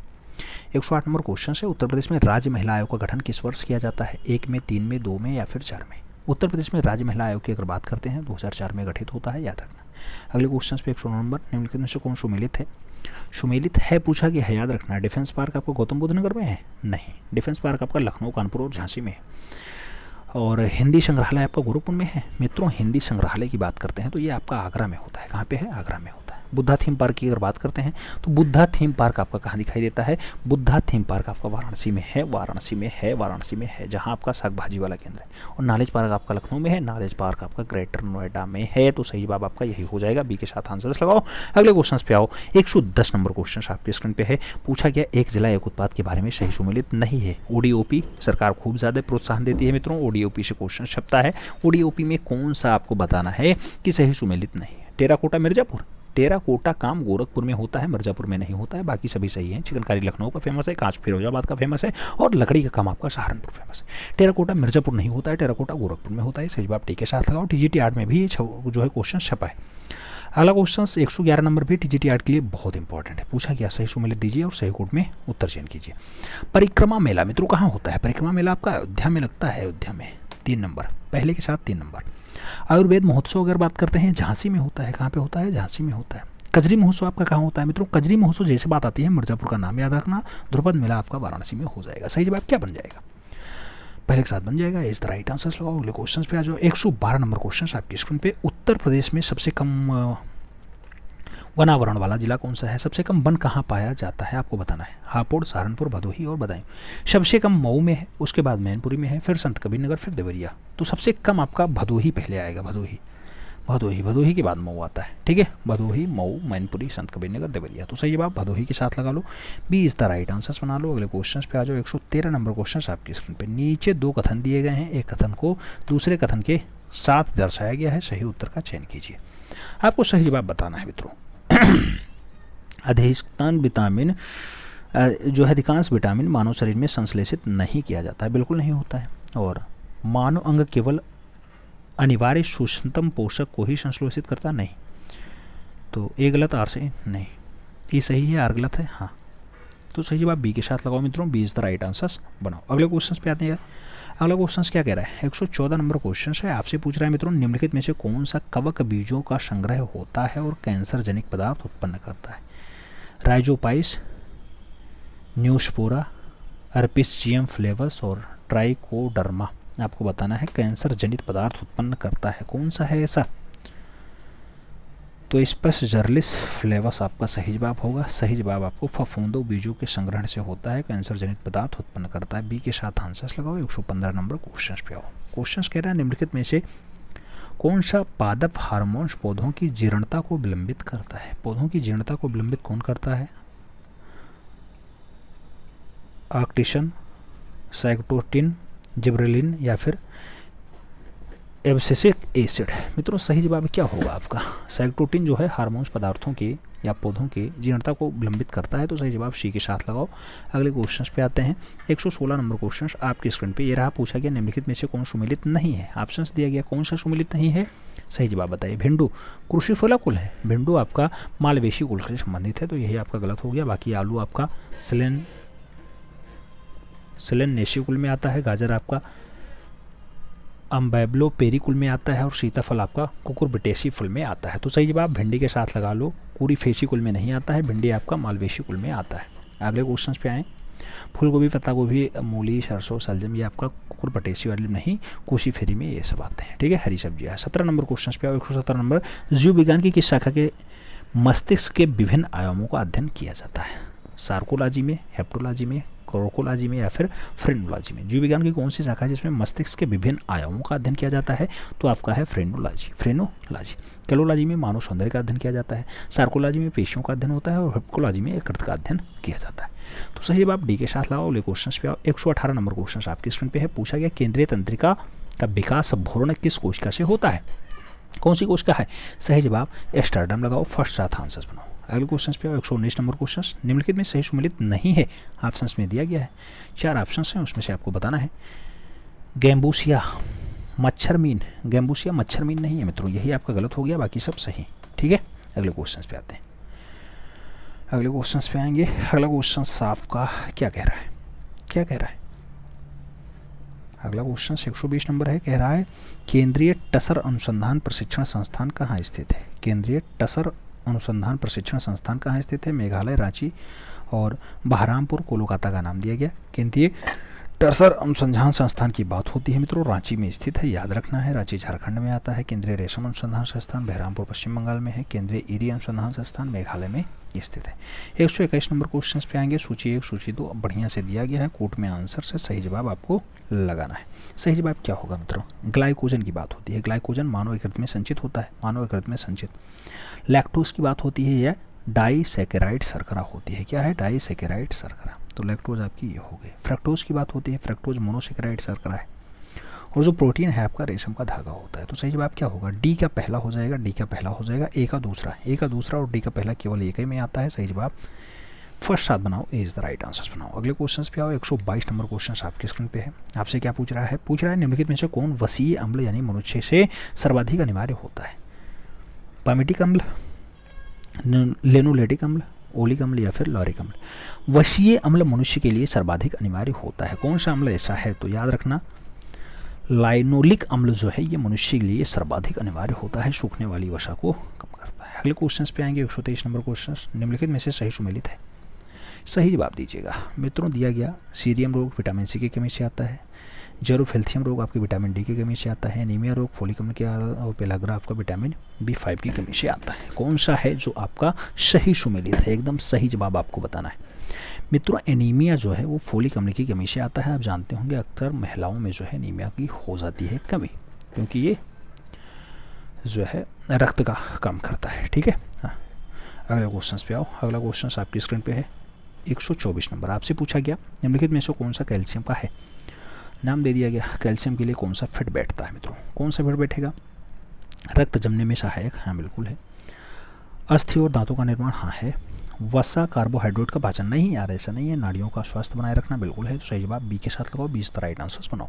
अगले क्वेश्चन पे आते हैं। 125 नंबर क्वेश्चन आपकी स्क्रीन पे है। पूछा गया टिटनेस रोग निम्नलिखित में से किसके कारण होता है। विषाणु, कवक, जीवाणु और प्रोटोजोआ। टिटनेस की बात होती है मित्रों, आप जानते हैं जीवाणु के कारण होता है, जीवाणु। ठीक है, आगे क्वेश्चन पे आएंगे। 126 नंबर क्वेश्चन, नवंबर 2022 में संयुक्त राष्ट्र जलवायु परिवर्तन फ्रेमवर्क सम्मेलन काप 27 का आयोजन कहाँ किया गया था। डेनमार्क में, मिस्र में, सऊदी अरब या फिर इजराइल। आपको बताना है काप 27 का आयोजन कहाँ हुआ। काप 27 की जब बात होती है मित्रों आपको याद रखना होगा मिस्र में आयोजित हुआ था। सी के साथ आंसर्स लगाना होगा। अगले क्वेश्चन पे आते हैं। 127 नंबर क्वेश्चन आपसे क्या कह रहा है। 127 नंबर क्वेश्चन कह रहा है मित्रों, हाल ही में नई दिल्ली में प्रगति मैदान में आयोजित 41वें भारतीय अंतर्राष्ट्रीय व्यापार मेला का थीम क्या रही है। सही जवाब देना है वोकल फॉर लोकल है, vocal for local to global. सही जवाब ये होगा। ठीक है, अगले क्वेश्चन पे आते हैं। 128 नंबर क्वेश्चन कह रहा है निम्नलिखित में से कौन सा सही सुमेलित है। आपसे दिया गया है, सुमेल दिया गया है, पूछा जाता है क्वेश्चन। विश्व मृदा दिवस 5 दिसंबर को होता है, वीर बाल दिवस 26 दिसंबर को होता है और जनजातीय गौरव दिवस 15 नवंबर को होता है। तो सभी सही हैं, डी के साथ आंसर्स लगा लो, D is the right answers बना लो। जनजातीय गौरव दिवस 2022 15 नवंबर को मनाया गया। ठीक है, अगले क्वेश्चन पे आते हैं। 129 नंबर क्वेश्चन आपकी स्क्रीन पे है। पूछा गया हाल ही में भारत में सबसे बड़े भूल भुलैया उद्यान और मायाविकी वन का उद्घाटन किया गया। एकता नगर गुजरात में किया गया, अहमदानगर गुजरात में किया गया, गांधीनगर गुजरात में किया गया या फिर सूरत गुजरात में किया गया। कहाँ पे भूल भुलैया का सबसे बड़ा उद्यान और मियावाकी उद्यान या मियावाकी वन का उद्घाटन कहाँ किया गया मित्रों। ऐसा उद्घाटन एकता नगर गुजरात में किया गया। सही जवाब फर्स्ट साथ लगाओ, इज द राइट आंसर्स बनाओ। अगले क्वेश्चन पे आओ। 130 नंबर क्वेश्चन आपकी स्क्रीन पे है। पूछ लिया गया मित्रों क्या भारत में पहले मल्टी मॉडल लॉजिस्टिक पार्क की स्थापना की जा रही है। बेंगलुरु में, चेन्नई में, हैदराबाद में या फिर अमरावती में। सही जवाब क्या होगा आपका, चेन्नई बनेगा। सी इज द राइट आंसर्स बनेगा। अगले क्वेश्चन पे आते हैं। 131 नंबर, हाल ही में भारत में किस देश को पीछे छोड़ते हुए वैश्विक इस्पात उत्पादन में द्वितीय स्थान प्राप्त किया। चीन को, अमेरिका को, जापान को या फिर रूस को। किसको पीछे छोड़ा, इसने जापान को पीछे छोड़ा। 20 राइट आंसर्स लगाओ। अगले क्वेश्चन पे आते हैं। अगला क्वेश्चन 132 नंबर आपकी स्क्रीन पे है। आपसे पूछा गया हाल ही में अमेरिका ने किस शहर में महात्मा गांधी को समर्पित पहला संग्रहालय स्थापित किया। न्यूयॉर्क में, न्यूजर्सी में, वाशिंगटन में या फिर लॉस एंजल्स में। सही जवाब क्या होगा, सही जवाब मित्रों याद रखना न्यूजर्सी बनेगा। सी इज द राइट आंसर्स बनेगा। 133 नंबर क्वेश्चन क्या कह रहा है। हाल ही में किस नदी पे भारत का पहला केबल स्टे कम स्पेंज ब्रिज स्थापित किया गया। गोदावरी, कावेरी, कृष्णा या तुंगभद्रा। किस पे बना है मित्रों केबल वाला, तो ये कृष्णा नदी पे बना है। सही जवाब बी के साथ लगा लो, 20 द राइट आंसर्स बना लो। अगले क्वेश्चन पे आते हैं। 134 नंबर क्वेश्चन आपके स्क्रीन पे है। क्या पूछा गया, आपसे पूछा गया हाल ही में दुनिया का पहला CNG टर्मिनल कहाँ स्थापित किया गया। लखनऊ उत्तर प्रदेश में, भावनगर गुजरात में, गांधीनगर गुजरात में या फिर प्रयागराज उत्तर प्रदेश में। दुनिया का पहला CNG टर्मिनल, दुनिया का पहला CNG टर्मिनल भावनगर गुजरात में। सही जवाब आपको सी के साथ देना है, सी इज द राइट आंसर्स लगाना है। अगले क्वेश्चन पे आते हैं। 135 नंबर क्वेश्चन आपकी स्क्रीन पे है। रानीपुर बाघ अभ्यारण्य के संदर्भ में सही कथन कौन सा है। आपको बताना है सही कथन कौन सा है। मित्रों कहा गया कि यह बुंदेलखंड क्षेत्र का पहला टाइगर रिजर्व है। हाँ बिल्कुल है। या भारत का 53वां टाइगर रिजर्व है। हाँ बिल्कुल है। या उत्तर प्रदेश का 5वां टाइगर रिजर्व, नहीं चौथा है, 5वां नहीं है, चौथा है। सही जवाब सी के साथ लगाओ, सी इज द राइट आंसर्स बनाओ। पीलीभीत है, आप जानते ही हैं, पीलीभीत है, दुधवा है, आनंदगढ़ है और आपका ये कौन सा है, रानीपुर है। तो यही चारों हैं टोटल। अगले क्वेश्चन पे आ जाओ। 136 नंबर क्वेश्चन आपके स्क्रीन पे है। आपसे पूछा गया है निम्नलिखित कथनों पर विचार कीजिए और सही कथन नहीं है, यही आपको बताना है सही नहीं है। कौन सा सही नहीं है, आ गया आपके सामने। देश का दूसरा नैनो लिक्विड यूरिया खाद प्लांट प्रयागराज में स्थापित किया गया, हाँ किया गया। देश का पहला नैनो लिक्विड यूरिया खाद प्लांट मध्य प्रदेश के इंदौर में स्थापित है, नहीं। देश का दूसरा बिल्कुल यहीं पे है, फूलपुर में बन के तैयार हो रहा है। और आप जानते हैं इफ़को ने देश की पहली नैनो लिक्विड देना है तो ये गुजरात के कोलोल में दिया था, ठीक है। तो ये आपका कहाँ पे, इंदौर में नहीं है। उत्तर प्रदेश के आंवला से नैनो खाद प्लांट की स्थापना की जा रही है, आंवला बिल्कुल, और उपयोग में से कोई नहीं। तो आपको बताना कौन सा सही नहीं है, ये आइए आपका बी वाला सही हो जाएगा। 20 राइट आंसर लगाओ। देश का पहला नैनो लिक्विड यूरिया खाद प्लांट आपका इंदौर वाला, यही आपका गलत हो जाएगा, बी के साथ आंसर्स लगा लो। अगले क्वेश्चन पे आते हैं। 37 नंबर 137 नंबर क्वेश्चन क्या कह रहा है, कह रहा है निम्नलिखित में से किस स्थान पर भारत के पहले डोगोंगू जो कन्वर्जन रिजर्व है वो स्थापित किया जा रहा है। डोगोंगू कर्नाटका में, गोवा में, केरला में या फिर तमिलनाडु में, कहाँ पे स्थापित किया गया मित्रों, तमिलनाडु में। सही जवाब डी के साथ लगाओ। अगले क्वेश्चन पे आ जाओ। अगला क्वेश्चन 138 नंबर है, आपसे पूछा जा रहा है कथन और कारण से क्वेश्चन है मित्रों, थोड़ा जटिल क्वेश्चन है, सही जवाब देना। क्वेश्चन कह रहा है अम्बेडकर सर्किट पे विशेष पर्यटक ट्रेन चलाने की घोषणा केंद्रीय पर्यटन और संस्कृति मंत्रालय के द्वारा की गई थी। इस सर्किट में शामिल हैं महू मध्य प्रदेश, मुंबई महाराष्ट्र, दिल्ली, लंदन, नागपुर महाराष्ट्र। सभी का कोड दिया गया, कौन कौन सा शामिल है, कौन कौन सा शामिल नहीं है, यही आपको बताना है मित्रों। महू मध्य प्रदेश भी है, मुंबई लोकल भी है और दिल्ली भी आपका है, लंदन भी है, नागपुर भी है। तो सही जवाब आपको थर्ड के साथ नहीं सी के साथ देना होगा, सी इज द राइट आंसर बनाना होगा, सी के साथ आंसर। अगले क्वेश्चन पे आओ। 139 नंबर क्वेश्चन आपसे क्या कह रहा है, 139 नंबर क्वेश्चन कह रहा है वर्तमान में भारत में महारत्न कंपनियों की संख्या कितनी है, 10 है, 15 है, 12 है या फिर 8 है। महारत्न कंपनी की बात कर रहा है, महारत्न कंपनी की संख्या इस टाइम 12 है, 12, ठीक है, 12 हो गई। भारत हेवी इलेक्ट्रॉनिक्स लिमिटेड है, भारत पेट्रोलियम कॉर्पोरेशन लिमिटेड है, कोल इंडिया लिमिटेड है, गेल इंडिया लिमिटेड है और हिंदुस्तान पेट्रोलियम कॉर्पोरेशन लिमिटेड है, Indian oil corporation of limited है, इसके साथ राष्ट्रीय ताप विद्युत निगम लिमिटेड है, oil and natural gas corporation limited है, स्टील अथॉरिटी ऑफ इंडिया है और उसके साथ power grid corporation of India है, उसके साथ पावर फाइनेंस कॉर्पोरेशन है और जो है आईसी लिमिटेड भी आपकी है। तो 12 हैं टोटल, ठीक है। अगले क्वेश्चन पे आओ। 140 नंबर, हाल ही में ई कॉमर्स कंपनी अमेजॉन ने भारत में कहाँ पर पहला सौर ऊर्जा संयंत्र स्थापित करने की घोषणा की है, मध्य प्रदेश, छत्तीसगढ़, राजस्थान या फिर तमिलनाडु। कहाँ पे जो है अमेजॉन ने अपना पहला ई कॉमर्स, सही जवाब राजस्थान बनेगा, सही जवाब बी के साथ बनेगा, B is the right answer. सौर ऊर्जा के लिए वही काम होगा। अगला क्वेश्चन 141 नंबर है, भारत का पहला एड्रेस सिटी बनने जा रहा है, इंदौर, लखनऊ, जबलपुर, दिल्ली। एड्रेस सिटी कहाँ बनने जा रहा है भारत का पहला, इंदौर में, first is the right answer. 142 नंबर, हाल ही में भारत के पहले लिथियम सेल उत्पादक संयंत्र का शुभारंभ कहाँ किया गया, तेलंगाना में, तमिलनाडु में, आंध्र प्रदेश में या फिर केरला में, कहाँ पे किया गया मित्रों, सही जवाब आपका आंध्र प्रदेश होगा, B is the right answer बनेगा। अगले क्वेश्चन पे आते हैं। 143 नंबर क्वेश्चन है, पूछा गया ऑपरेशन गियर बॉक्स संबंधित है राष्ट्रीय जांच एजेंसी से, ईडी से, सीबीआई से या फिर खुफिया निदेशालय। ऑपरेशन गियर बॉक्स की अगर बात करते हैं, ऐसा ऑपरेशन चलाया जाता है खुफिया निदेशालय से, सही जवाब डी के साथ लगाओ, D is the right answer बनाओ। अगले क्वेश्चन पे आते हैं। 144 नंबर क्वेश्चन आपकी स्क्रीन पे है, पूछा गया हाल ही में किस राज्य में एक गाँव को देश का पहला बायो विलेज घोषित किया गया, अरुणाचल प्रदेश, मिजोरम, त्रिपुरा और गोवा। पहला बायो विलेज जो घोषित किया गया मित्रों, वो आपको घोषित किया गया त्रिपुरा का, सही जवाब बी के साथ लगाओ, सिपाही जला जिला, ठीक है। अगला 10-12 गाँव, 10-12 गाँव। आगे बात करते हैं 45 नंबर। 145 नंबर क्वेश्चन कह रहा है दुनिया का सबसे बड़ा कार्बन फाइबर प्लांट है किस राज्य में बनाया जा रहा है, मध्य प्रदेश, गुजरात, राजस्थान और महाराष्ट्र का नाम दिया गया। दुनिया का सबसे बड़ा कार्बन फाइबर प्लांट कहाँ पे स्थापित किया गया, वो किया गया गुजरात में। तो सही जवाब सी के साथ लगाओ, सी इज द राइट आंसर बनाओ। अगले क्वेश्चन पे आते हैं। 146 नंबर क्वेश्चन आपकी स्क्रीन पे है, गति शक्ति पोर्टल लॉन्च करने वाला देश का पहला राज्य कौन सा है, गुजरात है, मध्य प्रदेश है, राजस्थान है या फिर उत्तर प्रदेश है। गति शक्ति की बात होती है मित्रों, आप जानते हैं गति शक्ति गुजरात में लॉन्च किया गया, सही जवाब फर्स्ट लगाओ, इज द राइट आंसर बनाओ। अगले क्वेश्चन पे आते हैं। 147 नंबर क्वेश्चन है, हाल ही में भारतीय क्रिकेट कंट्रोल बोर्ड का अध्यक्ष किसे चुना गया, सौरभ गांगुली है, अनिल कुंबले है, राहुल द्रविड़ है या फिर रोजर बिन्नी है। आपको सही जवाब देना है मित्रों, सही जवाब क्या हो गया, रोजर बिन्नी होंगे, सही जवाब डी के साथ बनाओ, D is the right answer बनाओ। अगले क्वेश्चन पे आते हैं। अगला क्वेश्चन कौन सा है, अगला क्वेश्चन 148 नंबर है, पूछा गया हाल ही में फीफा अंडर-17 महिला विश्व कप 2022 का आयोजन किस देश में किया गया, भारत में, रूस में, पाकिस्तान में या फिर जर्मनी में, कहाँ आयोजित हुआ था, सही जवाब आपका भारत बनेगा। कंबोडिया को हराकर दूसरी बार यह खिताब जीता है, किसने जीता है, यह प्रतियोगिता में स्पेन जीता है, स्पेन किसको हराया, कंबोडिया को हराया। अगला क्वेश्चन 149 नंबर, पूछा गया मित्रों आपसे हाल ही में गांधी मेडल या गांधी मंडेला फाउंडेशन का शांति पुरस्कार किसे दिया गया, जो बाइडेन को दिया गया, दलाई लामा को दिया गया, नरेंद्र मोदी को दिया गया या फिर कमला हैरिस को दिया गया। गांधी मंडला फाउंडेशन के द्वारा शांति पुरस्कार की अगर बात करते हैं यह दिया गया दलाई लामा को। सही जवाब सी के साथ लगाओ। लास्ट क्वेश्चन पे आओ। पूछा गया हाल ही में भारत के किस शहर को वर्ल्ड ग्रीन सिटी अवार्ड 2022 से सम्मानित किया गया? जयपुर को, लखनऊ को, गांधीनगर को या फिर हैदराबाद को? कौन सा शहर ऐसा है जो आपका वर्ल्ड ग्रीन सिटी अवार्ड से सम्मानित हुआ है? वो आपका है हैदराबाद। सही जवाब डी के साथ लगाओ। फिर आप ओवरऑल बताओ आपका 150 क्वेश्चंस में कितने क्वेश्चन सही है। खुला चैलेंज है 120, अगर आपके सही चले जाते हैं बहुत बड़ी बात है, माइनस मार्किंग होती है, याद रखना है। मिलते सुन में, तब तक के लिए दिल से सैल्यूट। जय हिंद।